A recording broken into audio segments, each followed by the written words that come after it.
मेरा नाम रितु गोस्वामी है और मैं कक्षा 12वीं की छात्रा हूँ। जैसा कि सर आपने बताया कि हमारे देश के लिए जो जवान अपनी जान देते हैं, उनकी जो कीमत है वो हम यहाँ बैठ के या फिर ऐसे सोच के कितना भी हम कर ले, लेकिन हम नहीं जान सकते। वो जो अनुभव वो करते हैं, उनके परिवार वाले करते हैं, हम वो सब नहीं जान सकते यहाँ बैठ के। लेकिन मैं एक बात कहना चाहूँगी कि शायद उनके लिए जो हम अपनी तरफ से कर सकते हैं, उनका सम्मान करके, उनके परिवार का सम्मान करके, किसी न किसी तरह से उनकी मदद करके, चाहे वो छोटी सी मदद हो, करके हम उनको प्रोत्साहन कर सकते हैं, उनको हम करेज दे सकते हैं, एनकरेजमेंट कर सकते हैं। क्योंकि एक जवान जब हमारे देश के लिए जान देता है तो वो बहुत बड़ी बात होती है, हम कह के उसे बयान नहीं कर सकते हैं। तो मैं यही सबसे कहना चाहूँगी कि वैसे तो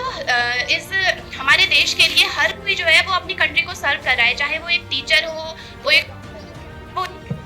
इंजीनियरिंग क्यों ना हो, लेकिन अपने देश के लिए जो बॉर्डर पे जाके जब वो सीने पे गोली खाते हैं, हमारे लिए हर दर्द वो सहते हैं और बहुत कम तनख्वाह में वो अपना गुजारा करते हैं। जबकि एक आर्मी मैन की जो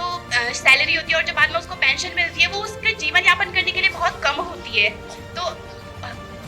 हालांकि ऐसी बहुत सारी चीजें जिससे हम बहुत ज्यादा पैसा कमा सकते हैं, चाहे प्राइवेट नौकरी हो, सरकारी हो, लेकिन एक फौजी जो है वो अपनी जान पे जोखिम खा के अपने देश के लिए वो बॉर्डर पे खड़ा होता है, वो बहुत बड़ी बात होती है। तो कभी कभी मैं सोचती हूँ वो इंसान ज्यादा अमीर है जिसके पास रहन सहन है, कंफर्ट जोन है, या फिर जिसके पास हाथों में बहुत सारे पैसे हैं, या फिर वो इंसान ज्यादा अमीर है कि जिसको ये तक नहीं पता कि उसकी जान भी उसके हाथों में नहीं है। तो मैं यही सबसे कहना चाहूंगी कि रिस्पेक्ट कीजिए जवानों की, आर्मी ऑफिसर की, सभी की, क्योंकि वो जो कर सकते हैं शायद वो कोई नहीं कर सकता। धन्यवाद।